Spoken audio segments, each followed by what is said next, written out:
నున్నాడు. కష్టములలో నా సహాయుడై నిత్యము జీవించును. కష్టములలో నా సహాయుడై నిత్యము జీవించును. చాలు. దేవుని వాక్యాన్ని విందాం. ప్రభువులో పాల్పొందుతున్న మనము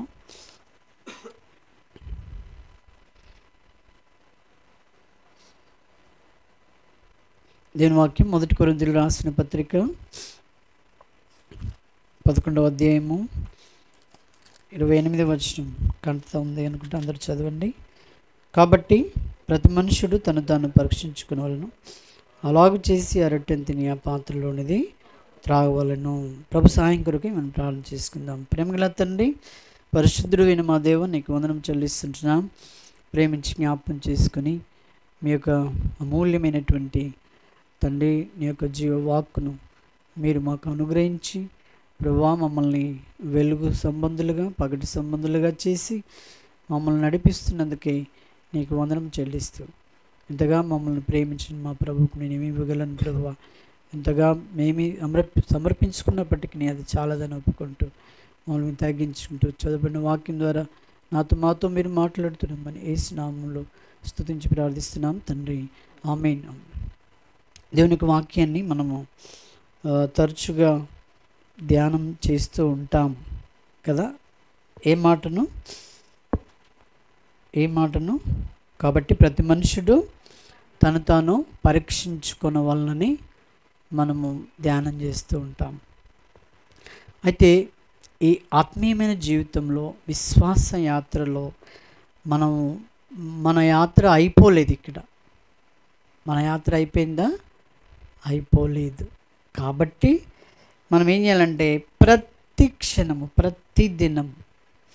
ప్రతిదినము మనము ఏం చేసి రావాలని పరీక్ష చేసుకుంటూ వెళ్ళాలి. ఏమి మాటలన్నా ఎలాంటి జీవితం జీవించాను చూడండి. ఎఫెసీయులకు రాసిన పత్రిక 5వ అధ్యాయము ఎఫెసీ 5 మొదటి వచనం ఏమన్నాడు?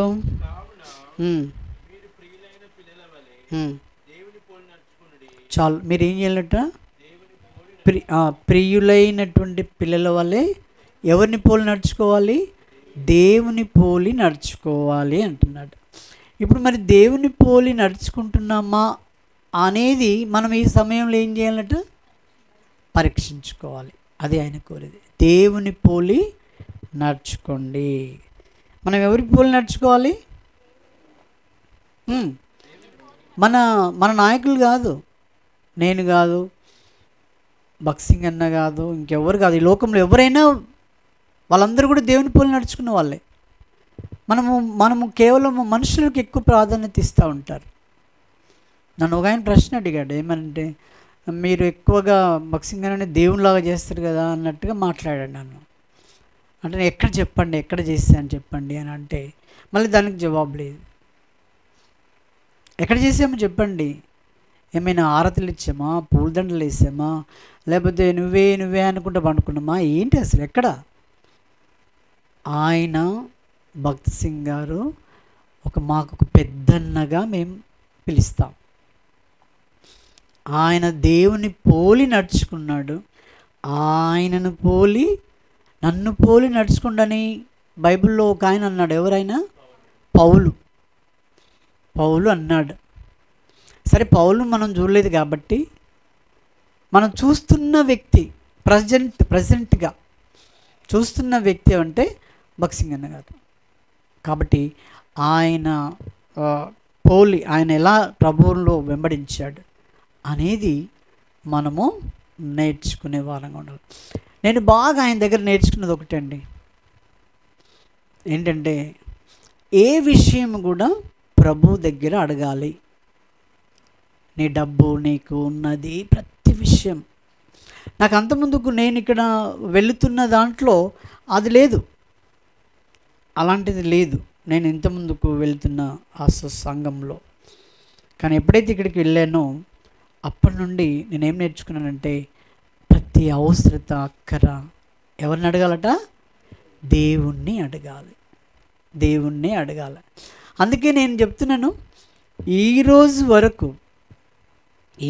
వరకు ఇప్పుడు మీరు చూస్తున్న ప్రతిది కూడా, ప్రతి ఐటెం, ట్యూబ్లైట్ దగ్గరికి వెళ్ళి ఫ్యాన్ కానీ ప్రతిది item, even Joseph and family కానీ ప్రతి దేవుణ్ణి అడిగితేనే వచ్చినాయి. ఇక్కడ దేవుణ్ణి అడగడం, ప్రభా మాకు అక్కర అయ్యేది ఉందని ఇంకెవరిని అడగడానికి వీల్లేదు. ఎవరు కూడా అదేంటంటే ఇక్కడ అదే అంటున్నాడు, మీరు ప్రియులైన పిల్లల వలె దేవుని పోలి నడుచుకోండి. అట్లా మనం నడుచుకుంటున్నట, అట్లా దేవుని సన్నిధిలో మనం అడుగుతూ మనం దేవుని దగ్గర మనం పొందుతూ ఉంటున్నట మనం ప్రియమైన వారంగా ఉంటామట. మనం ఎట్లా ఉంటామండి? ప్రియమైన వారంగా. ఈ ప్రియమైన వారంగా ఉండడానికి నీ నడవడి కావాలి, ఆత్మీయ జీవితం అంటున్నాడు కానీ నీ వేషం కాదు. ఇంకేమన్నాడు చూడండి, 2వ వచనం, క్రీస్తు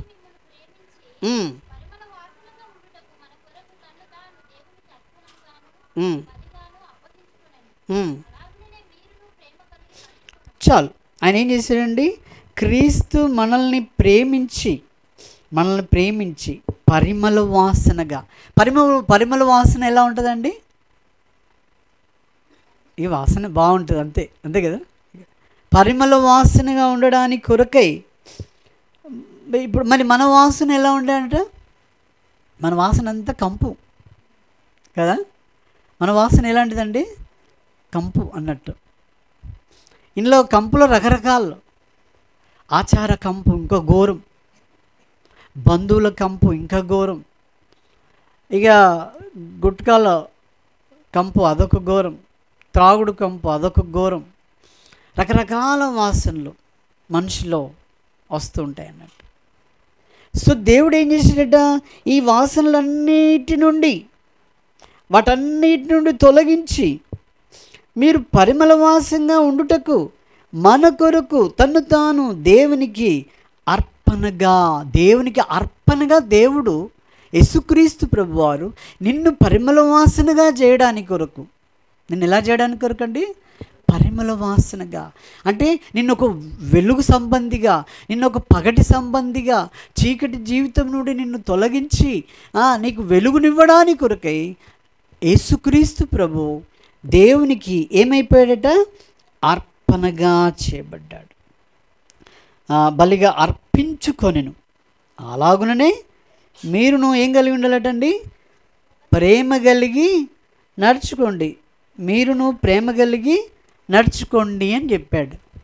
ఇంకోటి బాగా గుర్తుపెట్టుకోండి, మనం విడిచి వచ్చిన దాంట్లో, అంటే మనం ఏదైతే కలిగి ఉన్నామో అప్పట్లో, ఆ విడిచి వచ్చిన దాంట్లో ప్రేమ ఎక్కువ ఉంటుందా, దీంట్లో ఎక్కువ ఉంటుందా? చెప్పరు. ఇప్పుడు అదంతా ఎందుకంటే ధర్మశాస్త్రం తీసుకోండి, యేసుప్రభు తీసుకోండి. ధర్మశాస్త్రంలో ప్రేమ ఎక్కువ ఉంటుందా, యేసుప్రభులో ప్రేమ ఎక్కువ ఉంటుందా? ధర్మశాస్త్రంలో ఏముంటుంది? పంటికి పన్ను కంటికి. అయితే చూసుకుందామంటే చూసుకుందాం, నీ సంగతి చూస్తాం, నీ బిషా ఎంత అని ఉంటుంది. ఎందులో? ధర్మశాస్త్రం. తర్వాత మనం వదిలిపెట్టి వచ్చిన దాంట్లో పగ, ఈర్ష్య, ద్వేషం ఇవన్నీ ఉంటాయి. కానీ యేసుప్రభులోనికి వచ్చిన తర్వాత మనకేముంటాయటండి? ప్రేమ కలిగి నడుచుకోండి, ప్రేమ కలిగి నడుచుకోవాలి. తర్వాత ఏమన్నాడు? పరీక్షించుకోవాలి. ఈ విషయంలో మనం ఏం కలిగి ఉండాలండి? పరీక్ష కలిగి ఉండాలి. తర్వాత 3వ వచనం,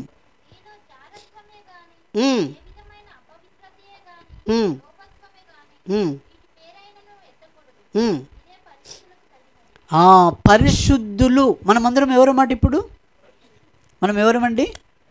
పరిశుద్ధులు చేరి దేవుని ఏం చేశారట? పరిశుద్ధులు చేరి దేవుని ఏం చేశారు?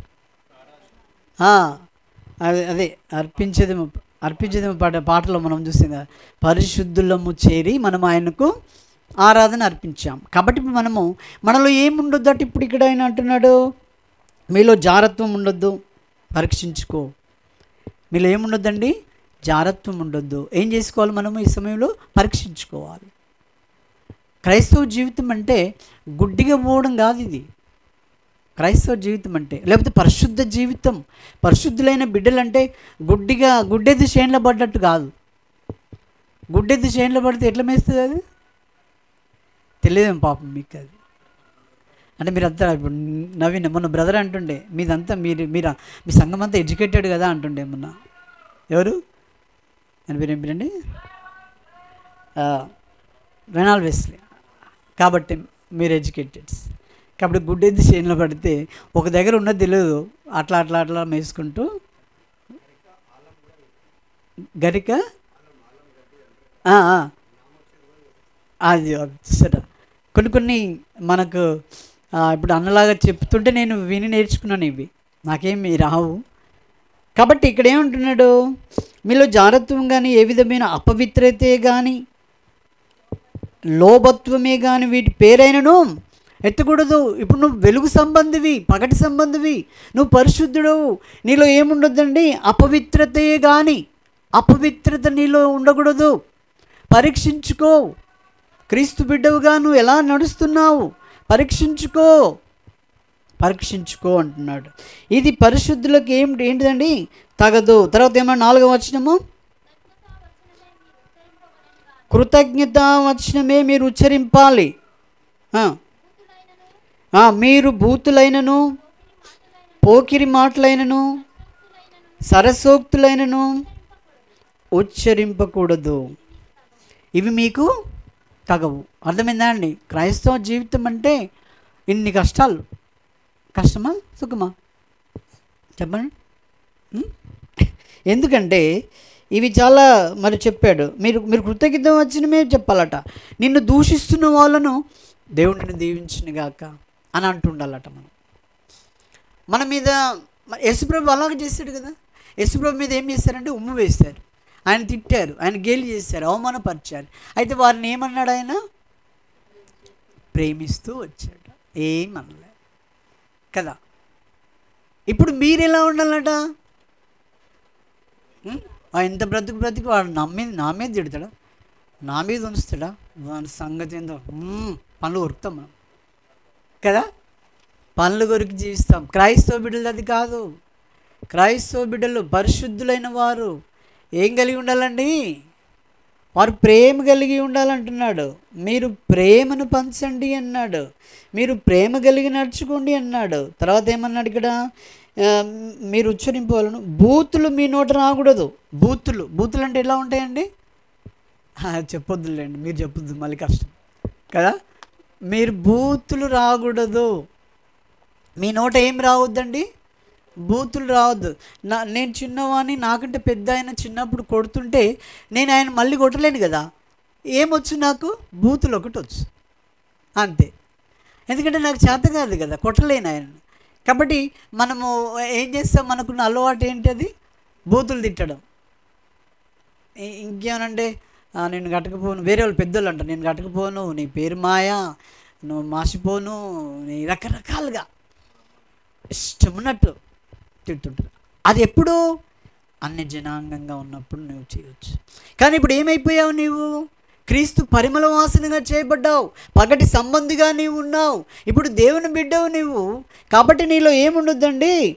మీలో అపవిత్రత ఉండదు. ఆ తర్వాత ఏముండొద్దు? బూతులైనను, పోకిరి మాటలైనను. మనలో ఏముండొద్దట? బూతులు ఉండొద్దు, పోకిరి మాటలు ఉండొద్దు. పోకిరి మాటలు ఎలా ఉంటాయో ద్వంద్వార్థాలతో ఉంటాయొచ్చు బహుశా, అంతేనా? పోకిరి మాటలు అంటే చెప్పండి పెద్దలు, అంతేనా? పోకిరి మాటలైనను, తర్వాత ఏంటి? బూతులైనను, సరసోక్తులైనను. సరసోక్తులు అంటే ఎలా ఉంటాయండి అవి? సరసోక్తులు అంటే ఏంటి? ద్వంద్వార్థాలు, సరదోస్, డబుల్ మీనింగ్. క్రైస్తవులకు ఇవి రావద్దట. సరసోక్తులు అంటే నాకు అనుకుంటా పరాక్షాలు కావచ్చు. పరాక్షకులు, కరెక్ట్, పరాచకములు. ఇవి ఎవరికి? దేవుని బిడ్డలకు, పరిశుద్ధులకు తగవు అంటున్నాను. ఇవి నేను చెప్తున్నా, దేవుడు వాక్యంలో చెప్తుందా? దేవుని వాక్యంలో ఎవరు చేయకూడదు? పరిశుద్ధులకు ఇది తగదు, పరిశుద్ధులకు ఇది తగదు. నేను గిన్నెగడ్డలో పెరిగాను కాబట్టి నేను లెక్కేసుకుంటే కనీసం 12 మంది మర్దన్లు ఉండిరండి నాకు ఇక్కడ. 12 మంది మర్దన్లు లెక్క కావాలంటే కూడా చెప్తాను. అయితే ఏం చేసింది తెలుసా? యేసుప్రభు నమ్మిన తర్వాత రంగుల పండుగ వస్తే నేను వాళ్ళ కంటికి కనబడపోయేది. రంగుల పండుగ వస్తే నేనేం చేసేది? వాళ్ళ కంటికి కనబడిపోయేది. ఎందుకంటే ఎవరైనా ఒకరు పట్టేస్తారు. నేనేందంటే ఇప్పుడు యేసుప్రభు నమ్ముకున్నా కాబట్టి రంగుల పండుగ ఆడొచ్చా? కాబట్టి వారు కనబడుకుంటుండేది. అది ఎప్పుడైతే అయిపోతుందో అప్పుడు నేను బయటకు వస్తే ఎక్కడ తప్పించుకున్నావు బావా అని ఒకటే అడిగారు. మనం జాగ్రత్తగా ఉండాలి. మనం ఎలా ఉండాలండి? జాగ్రత్తగా. ఎందుకంటే నువ్వు పరిశుద్ధుడు, నేను విలువ పెట్టి కొన్నాడు ఆయన, నేను పరిశుద్ధపరిచాడు. మరి సరసోక్తులు, బూతులు, పోకిరి మాటలు ఇవన్నీ ఉచ్చరించుటకు నీకు పని లేదు, తగవు నీకు. 5వ వచనం ఏమన్నాడండి?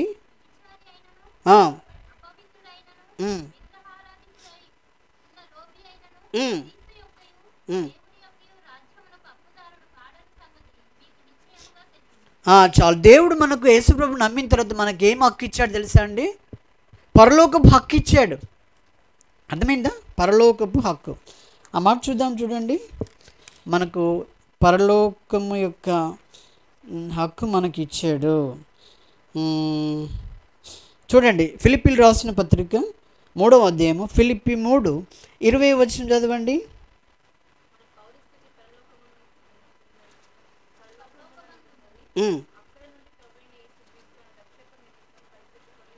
చాలు. మన పౌరస్థితి ఎక్కడుందట? పౌరస్థితి అంటే తెలుసు కదా అండి. నీకు ఓటక్కు ఎక్కడుంది? ఇండియాలో, తెలంగాణలో, లేకపోతే మీ ఊళ్ళల్లో. ఇప్పుడు నా పెంబర్తి అంటే కానీ ఆడిపోతే నాకు ఓటక్కు లేదు. కారణం ఏంటంటే నేను ఇక్కడ పెరిగాను కాబట్టి ఇక్కడ ఉంది కాబట్టి హక్కు. ఎక్కడ ఉన్న వాళ్ళకి అక్కడ ఓటక్కు ఉంటుంది. కానీ దేవుడు మనల్ని ఏర్పరచుకున్న తర్వాత మన యొక్క పౌరస్థితి ఎక్కడుందట అండి? పరలోకమందు ఉంది. మన పౌరస్థితి ఇక్కడ లేదు. అందుకని పాట పాడతాం, పరదేశులము ప్రియులారా మన పురమిది కాదెప్పుడు నిజముగా. ఆ సచ్చినైన వినడు, మనం పాడతాం. సచ్చినైన అసలు బ్రతుకున్నప్పుడు కూడా వింటాడో వినడో, ఎందుకంటే రకరకాలు చచ్చిపోతారు కదా. అయితే విన్న మనం ధన్యులము. కానీ మన పౌరస్థితి ఎక్కడుందటండి? పరలోకమందుంది. కాబట్టి మనం దాని కొరకు మనము సిద్ధపడడానికి కొరకే దేవుడు ఏమంటే మిమ్మల్ని మీరు పరీక్షించుకోండి. మిమ్మల్ని మీరు ఏం చేసుకోవాలండి? పరీక్షించుకోవాలి. ఎలాంటి జీవితము జీవిస్తూ ఉన్నావు, ఎలాగ బ్రతున్నావు. ఎందుకంటే నీకు పరలోకపు హక్కు నీకు ఇచ్చాడు కదా. ఏమి ఇచ్చాడు? నీకు పరలోకపు హక్కు ఇచ్చాడు. ఈ పరలోకపు హక్కు నీ నుండి పోనీయకుండా, నీ నుండి పోవద్దు పరలోకపు హక్కు. అర్థమైందండి? పరలోకపు హక్కు ఇంకొక దగ్గర పోతుందట. ఎక్కడ ఉంచండి? గలతీ రాసిన పత్రిక, గలతీ 5వ అధ్యాయము, గలతీ 5:21 వచనం చదవండి.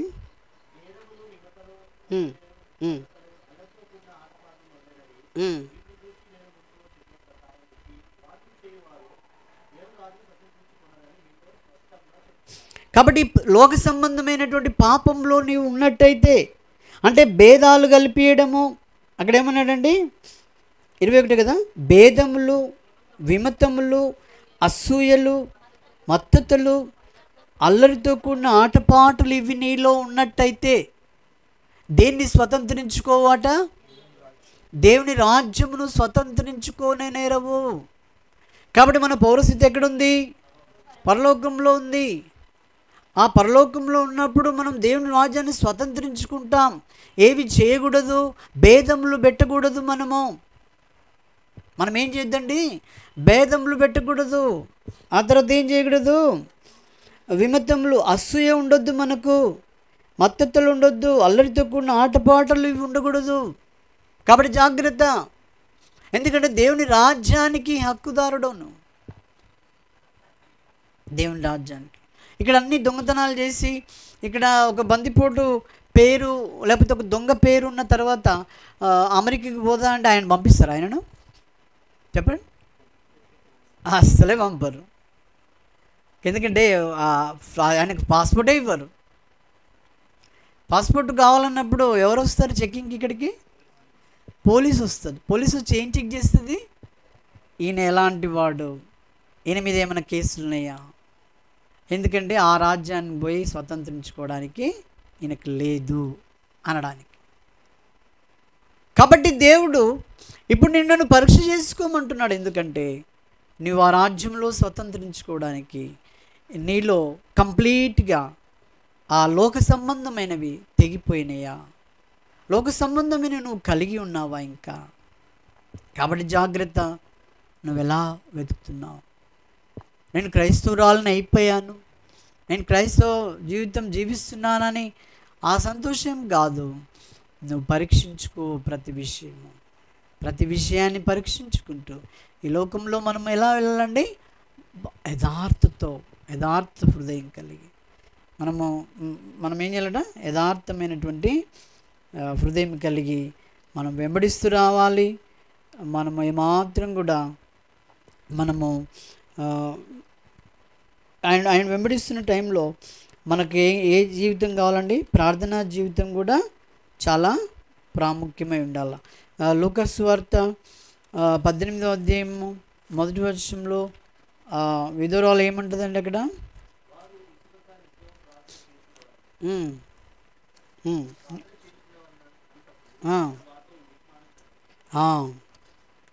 ఒక విధురాలు అక్కడ విసుకగా ప్రార్థన చేయాలని ఆమె గురించి మరి సంబోధిస్తూ ఆయన చెప్తూ ఉంటాడు.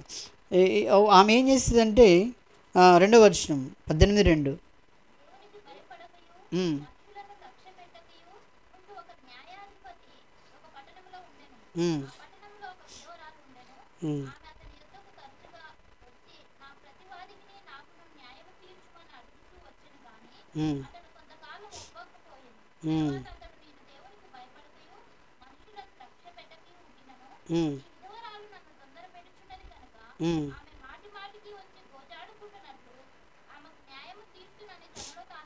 చాలు. దేవుడు మన ప్రార్థన అంటే విసుకక ప్రార్థన చేయుచుండవాలని అనుటకు ఈ ఉదాహరణ చెప్తూ వచ్చాడు. అర్థమైందండి? కాబట్టి మనము మరి దేవుని సన్నిధిలో ప్రార్థన చేస్తూ మన ఆత్మీయ జీవితాన్ని నడిపించుకుంటూ రావాలి. ఇప్పుడు ఎఫ్ఎస్సిలో మనం చదివినవన్నీ కూడా మనం చాలా జాగ్రత్తగా ఉండాలంటే దానికి కావాల్సింది ఏంటంటే 2, ఒకటి వాక్యము, రెండవది ఏంటి? ప్రార్థనా జీవితం.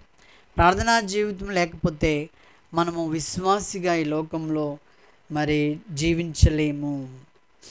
ప్రార్థనలో కూడా చాలా మరి సరి అయినదిగా ఉండాలి. మత్తయి సువార్త 6వ అధ్యాయము 5వ వచనం ఏమని చూడండి. మత్తయి సువార్త 6:5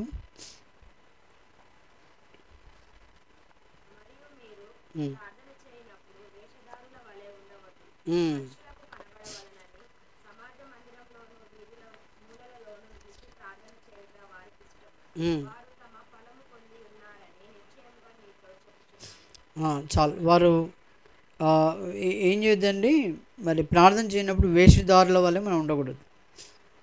అర్థమైందా? మనం ఏం చేయొద్దు, వేషధారుల వల్లే ఉండకూడదు అంటాడు. ఇప్పుడు ఒక అన్న చనిపోయాడు, మీకు తెలుసు. ఆయనకి ఎన్నేళ్ళ నుండి అనారోగ్యంగా ఉన్నాడు? ఆయన 25 ఏళ్ళ నుండి అనారోగ్యంగా ఉన్నాడు. కానీ ఆయన చనిపోయినంత వరకు కూడా నాకైతే తెలియదండి ఆయన అనారోగ్యంగా ఉన్నాడని. ఆయన ఎప్పుడైనా అట్లా కనిపించాడా? కనిపించలే. మనకు ఏదన్నా అవుతే మనం ప్రభు సన్నిధిలోనే ప్రార్థన చేయాలి, కానీ మనం ఏం కావద్దు, వేషధారిగా ఈ లోకంలో మనము ఉండకూడదు. మనం ఏం చేయాలంటే మనము ప్రార్థన చేస్తూ రావాలా, మన వ్యక్తిగతంగా, మన లోపల ప్రతి విషయంలో. అయితే మనం ఇంకెట్లా ప్రార్థన చేయాలంటే, మనం విస్తారమైనటువంటి మాటలు కాదు. ఇక్కడ ఏమన్నా 6వ వచనం ఏమన్నాడు? నీవు ఉమ్, ఉమ్, ఉమ్. చాలు. ఇక్కడ ఏమన్నాడు? మనం ప్రార్థన ఎవరికి చేస్తామండి? దేవునికి కదా చేస్తాము. మరి దేవునికి ప్రార్థన చేసినప్పుడు మరి ఇతరులకు కనబడాలని మనము ఆ మాటలు, నేను ప్రార్థన చేస్తున్నా, నేను ఉపవాసం ఉంటున్నా, ఇవన్నీ అనొచ్చా? అనకూడదట. ఎందుకంటే నీవు గదిలోనికి వెళ్ళి తలుపు వేసుకుని రహస్యమందున్న తండ్రి నీకు ప్రార్థించినప్పుడు నీకు ప్రార్థన ఆ ప్రతిఫలాన్ని ఎవరిస్తారు? దేవుడే ఇస్తాడు. విన్నారా అండి? యేసుప్రభు ఏమని ప్రార్థన చేశాడు? ఆయనకి ఏమి గిన్నె వచ్చింది, ఆయన గిన్నెగా పోల్చాడు దాన్ని గెత్సేమనే తోటలో. ఈ గిన్నె నా యొద్ద నుండి తొలగించుము, ఆయనను నీ చిత్తమే అన్నాడు. ఆయన ఎన్నిసార్లు ప్రార్థన చేశాడు చెప్పండి? ముమ్మారు ప్రార్థన చేశాడు. ముమ్మారు ఏమని ప్రార్థన చేశాడు? ఈ గిన్నె నా యొద్ద నుండి తొలగించుము. అంటే ఏంటంటే మనము నీ అవసరతది ఎన్నిసార్లైనా ఆయన దగ్గరికి పోయి నువ్వు ప్రార్థనలో అడగవచ్చు. అదే మాటను చాలాసార్లు వెళ్ళి నువ్వు కాదు, కానీ దానికి జోడించి విస్తారంగా మాటలు కలపకూడదు. ఒక బ్రదర్ ఏం చేసిందంటే హాస్పిటల్కి వెళ్ళి పేషెంట్ దగ్గర ప్రార్థన చేద్దామని పేషెంట్ దగ్గరికి వెళ్ళారట. పేషెంట్ దగ్గరికి వెళ్ళిన తర్వాత ఆయన పడుకున్నాడు, చాలా చివరి స్టేజ్లో ఉన్నాడు. ఆయన దగ్గర పోయి ప్రార్థన చేస్తుంటున్నాడు ఒక బ్రదర్. అందరూ పోయిన తర్వాత అప్పుడు ఆ బ్రదర్ ప్రార్థన చేస్తుండే ఏంటంటే ఇక జనగాం నుండి మొదలుపెట్టాడు. జనగాం నుండి హైదరాబాద్ నుండి మళ్ళీ ఏరోప్లేన్ ఎక్కాడు, లండన్ పోయి అమెరికా. అంటే ఇక్కడంతా చుడుతూ ఉన్నాడు. ఆ సహోదరుని గురించి ప్రార్థన చేయాలి. అసలు ఈయన అదంతా చూస్తుంటే అంతలో వేడుపు వినబడ్డది. బ్రదర్ ఏమైంది అని అప్పుడు ఆపిండు ఆయన ప్రార్థన. ఏమైంది బ్రదర్? ఏమంటే అయ్యో ఆయన ప్రభులో నిద్రించాడంటే. ఎప్పుడు పోయాడు బ్రదర్ అంటే, నువ్వు లండన్లో ఉన్నప్పుడే పోయాడు బ్రదర్, నువ్వు లండన్లో ఉన్నప్పుడే. కాబట్టి అవసరతను బట్టి, అక్కడ ఏం అవసరత దాన్ని బట్టి నువ్వు ఎన్నిసార్లైనా వెళ్ళు దేవుని దగ్గరికి, అలాగూ ప్రార్థన చేయాలి. అర్థమైందండి? ఎంత సీనియారిటీ పెరిగితే ప్రార్థనలో అంత షార్ట్ ఉండాలి, అంత క్లారిటీ ఉండాలి. కానీ మనము ఇంత వయసు అయింది నాది కదా అని చెప్పేసి చాటభారతం చేయొద్దు. ఒక బ్రదర్కు ఇట్లే మనం అందరం ఉన్నాం, ఇట్లే టీ బిస్కెట్స్ తెచ్చిన తర్వాత ఆ బ్రదర్కి ప్రార్థన చేయమన్నాడు. ఒక బ్రదర్కు చేయమని అంటే ఆ బ్రదర్ ప్రార్థన చేసిండు. ఆది కాలంలో మొదలుపెట్టిండండి ఆయన. మేము కళ్ళు తెరిచి చూస్తున్నాం, ఛాయ్ చల్లగా అవుతుంది, బిస్కెట్ తినాలి ఏంటి అని చూస్తే చివరికి ఒక దగ్గర ఆగిండి. ఇక ఆగిన తర్వాత అప్పుడు ఏంటండి ఏం ప్రార్థన? సమయస్ఫూర్తి అనేది చాలా ఇంపార్టెంట్. నువ్వు సమయాన్ని పాటించకుండా నువ్వు ఇష్టానుసారంగా నువ్వు చేస్తే, జీజాన్ బ్రదర్ ఒక మాట అన్నాడు. ఆ బ్రదరు ఆ సిస్టర్ ప్రార్థన చేస్తుందంటే, ఆ సిస్టర్ ప్రార్థన చేస్తుందా, అయితే నేను లంచ్ చేసి వస్తాను, స్టార్ట్ చేయమని అన్నాడు. అంటే ఏంటి అంతగా? అందుకని ఇక్కడ మరి ఒక మాట చూడండి, యెహోషువ గ్రంథము, యెహోషువ తీసుకుందాము, యెహోషువ 7వ అధ్యాయము,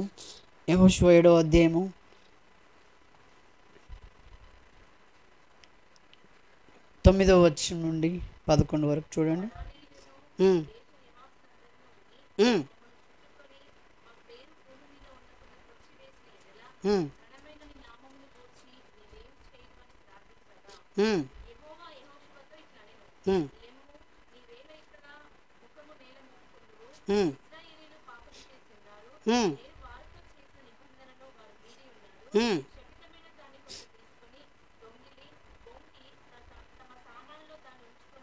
చాలు. ఇక్కడ యెహోషువ ఏం చేస్తున్నాడు? ప్రార్థన చేస్తున్నాడు. ఇక్కడ యెహోషువ ఏం చేస్తున్నాడు? ప్రార్థన చేస్తున్నాడు. ప్రభువా మేము ఎట్లా ఓడిపోతున్నాము, ఎట్లా అని చెప్పేసి ఎంతో అడుగుతూ ఉన్నాడు. అప్పుడు దేవుడు అన్నాడు, యెహోవా ఆయనతో అన్నాడు, ఏమన్నాడు? నువ్వు లెమ్ము, నీ వేళ ఇక్కడ ముఖము నేల మోపుకొని ఉందువు.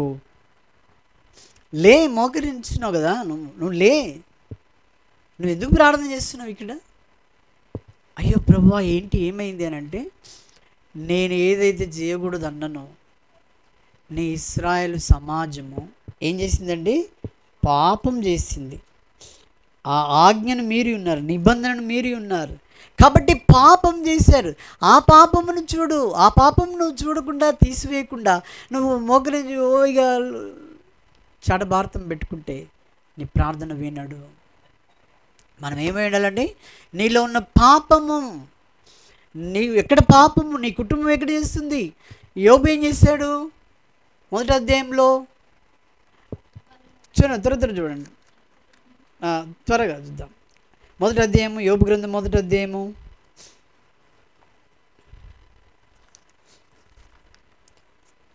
తీశారు. యోబు గ్రంథం మొదటి అధ్యాయము చూడండి, 5వ వచనం చూడండి.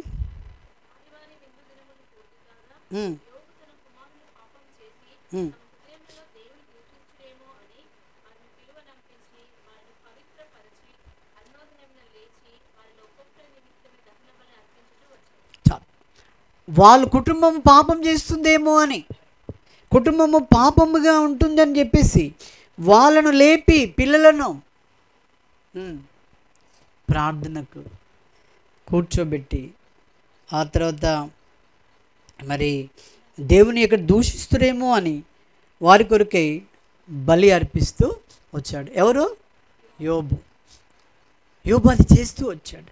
కానీ ఇక్కడ యెహోషువ ఏం చేశాడు? ఇశ్రాయేల్ ప్రజలందరూ మా వాళ్ళే, పవిత్రులేగా, వాళ్ళు ఆశ లేదనుకున్నారు. కానీ ఆకాన్ అతను ఏం చేశాడండి? శపిద్ధమైన దాన్ని కేవలం ఏం దొంగిలించాడు ఆయన? సీనార్ వస్త్రమే, ఒక వస్త్రమే, అంతే. అది ఏదైనా కానీ దేవుని దృష్టిలో వద్దన్నది చేయడమే పాపం. అది దొంగిలించాడు. నువ్వు ఎందుకే యెహోషువ నువ్వు ప్రార్థన చేస్తున్నావు? ఫస్ట్ నీలో ఉన్న ఆ పాపం తీసి, మీ సమాజంలో ఉన్న ఆ పాపాన్ని తీసివేసి అప్పుడు నా దగ్గర మోకరించు. నువ్వు పాపం పోగొట్టకుండా నువ్వు ఏదోడు ఓ అని అడిగితే ఏం లాభం? నీలో ఉన్న పాపము, నీ ఇంటిలో ఉన్న పాపము, నీ హృదయంలో ఉన్న పాపము, ఇవి తొలగించు. నీలో సంపూర్ణంగా అన్ని జనాంగం నుండి నువ్వు విడుదల పొందావా? సంపూర్ణంగా నీలో ఏదైనా అంటుకొని ఉన్నదా? అది చూసుకో. అది చూసుకోక మోకరించి బో అని మొత్తుకుంటే విస్తారమైన మాటలుగా ఎన్ని చేసినా కూడా అది దేవుడు వినడు. నువ్వు వేషమే కనబడతావు, అంతే. కాబట్టి జాగ్రత్త. నీది వినాలంటే, నువ్వు దేవుని నీ ప్రార్థన అంగీకరించాలంటే నువ్వేమై ఉండాలి? నీది కొంచెమై ఉండాలి, తప్పకుండా వెళ్తూ ఉండాలి.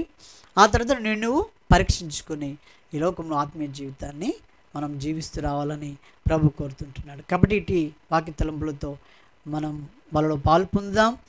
మరి ఎక్కడ ఎలాంటి జీవితం ఉంది, ఎలా పరీక్షించుకుంటున్నాం, మనం వ్యక్తిగతంగా వాక్య విషయాలు ఎన్నో చూసాం. వాటన్నిటిలో మనం పరీక్ష చేసుకొని వాళ్ళలో పాలు పొందాం. అందరూ మోకరించండి, ప్రార్థన చేసుకోండి.